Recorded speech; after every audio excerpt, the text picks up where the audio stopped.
They can expect a variety of things, one of which is very specific skills that they can practice and practice and practice. So just like being a musician or an athlete or something else, the more you practice listening, the better you get at it. The more you ask or get good at asking open-ended questions, the better you get at it. At the same time, they'll get some concepts and abilities for life, paying attention to people's emotions and emotions being an important part of relationships, having an end in mind for everything from your day to your meeting to your life as concepts that they should be constantly working at applying. Most importantly, I think what they'll get out of it is a series of experiences in the experiential exercises where both the specific skills and the concepts are a key part of the experience. One of my favorite things about the many decades I've worked at this is that people can still remember, going back as long as 30 years before, the experience they had in a particular exercise where something made a deep impact on them. So this morning, for example, I was talking to someone who did one of my programs a few months ago, and he said, that exercise taught me forever that being on the same page with other people is absolutely essential in leadership.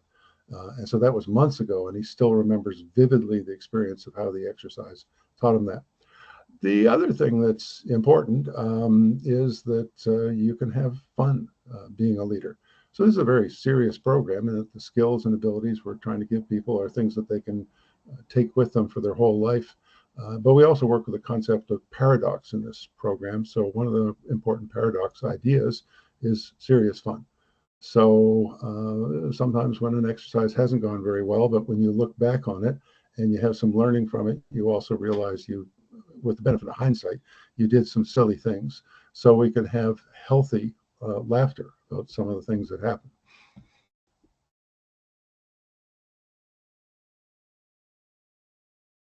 One of the things that we talk a lot about, and it ties in with Lencioni's book, The Five Dysfunctions of a Team, and the work by Stephen Covey, the son, is building trust. And so a fundamental foundation for everything the teams learn to do is to trust one another and to build processes that they trust. And among other things, they learn how to engage in healthy conflict. So not dysfunctional, yelling, calling people names kind of conflict, but conflict that is constructive and recognizes that you and I can be great people working together and have very different opinions on something. And we have to find a way to work things through without necessarily compromising things, finding a really good solution that may be reflective of what you or I may have said early in the activity, or may be generated by the group's engagement in debating what the particular issue is. In today's society, with the rates of depression and suicide and loneliness and lack of trust and lack of involvement in community, this is a form of antidote to all that people take out of the program. And as many people that have done the program have said, leads them to be a better version of themselves. So we don't try to change people into something that they aren't. In fact, the StrengthsFinder literature, including StrengthsFinder 2.0, which is a book we use in this course, enables people to build in an appreciative way on their strengths and to appreciate the strengths of other people in the group.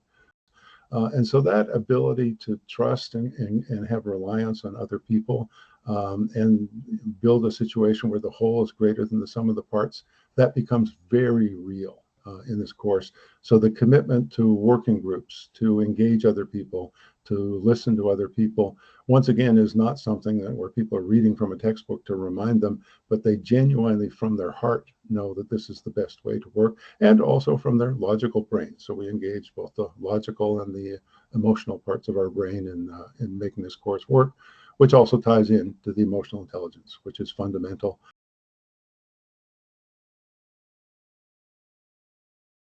It led from a combination of things. So I had taught in a fairly conventional way at a community college and at a university in subjects like organizational behavior and ethics and public policy. But the breakthrough for me came in 1990 when I co-taught a program on what was then called managerial skills for public servants. And we did a series of exercises that were kind of outward bound, outdoors kind of exercises, most of them.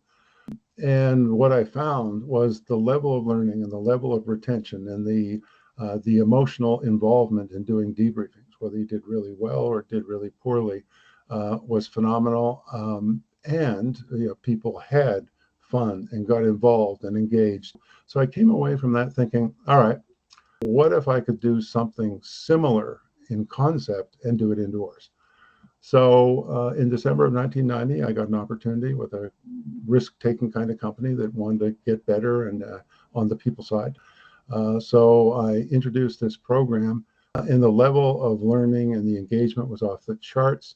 One of the participants in the program was a recent graduate with a master's degree, and she said she had learned more in that program than she had in getting her entire degree.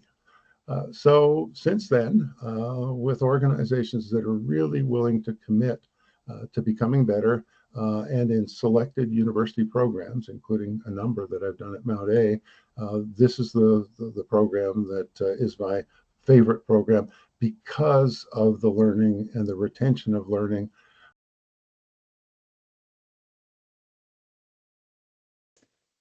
Well, the learning comes from books like these. In a formal academic sense. The application happens like this. We have a warm-up activity on the first morning of the class, and that's basically to get into the idea of games. So there's kind of a game-like atmosphere. So there's an assignment, and people will have, through one of those readings, will have learned about leadership styles. They'll have learned about the importance of listening. They'll have learned about the importance of having an end in mind. So the leader, in preparation for the exercise he or she leads, reads the directions and then plans how to be a leader in the exercise. They then go to the team and explain the nature of the exercise, and they do the activity. And I argue that's the preliminary thing. What they then do is they engage in individual and group reflection. And that's where they take, okay, so the things we applied from the readings that went really well are this, that, and the other thing. And we really struggled with this. We've adopted the language of Carol Dweck. So rather than referring to weaknesses or failures, we refer to not there yet. So we were really good at these things. And what happens is over the course of the program, the exercises become more complex or are very different in nature from the previous exercises. People never know what's coming next, which means they're constantly curious as to what might be next. So the process really builds, and in the end, there's a presentation of a live case study. So in this case, some things that could be done to improve Mount Allison as an organization. And all of the skills that they've learned from all of the exercises are brought to bear in doing the case study. And the ultimate exercises that they do immediately before the presentation of the case study are ones that really challenge them deeply. And once again, some phenomenal life learning occurs as a result of these exercises. And people take enormous pride in what they've accomplished in the program and what they've done with the learning.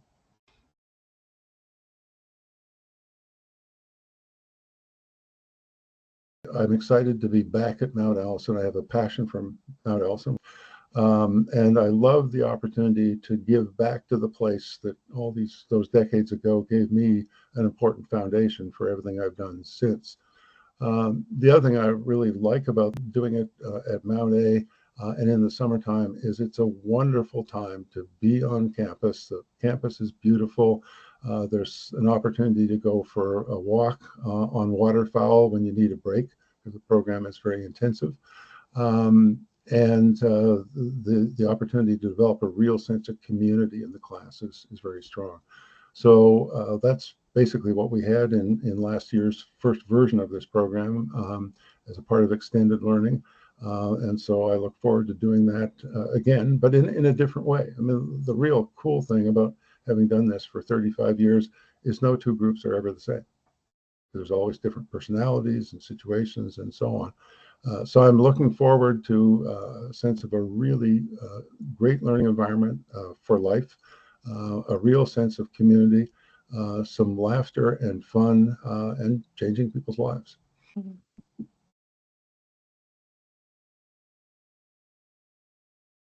Uh, I hope they'll take away confidence in applying what they've learned.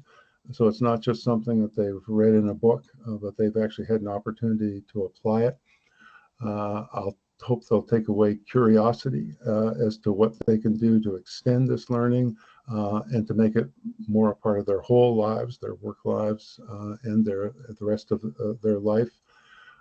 Renewed energy and commitment to the people side of business and of life generally. And the best research that I've seen says leaders who are really valued are those that can balance both results and the people side.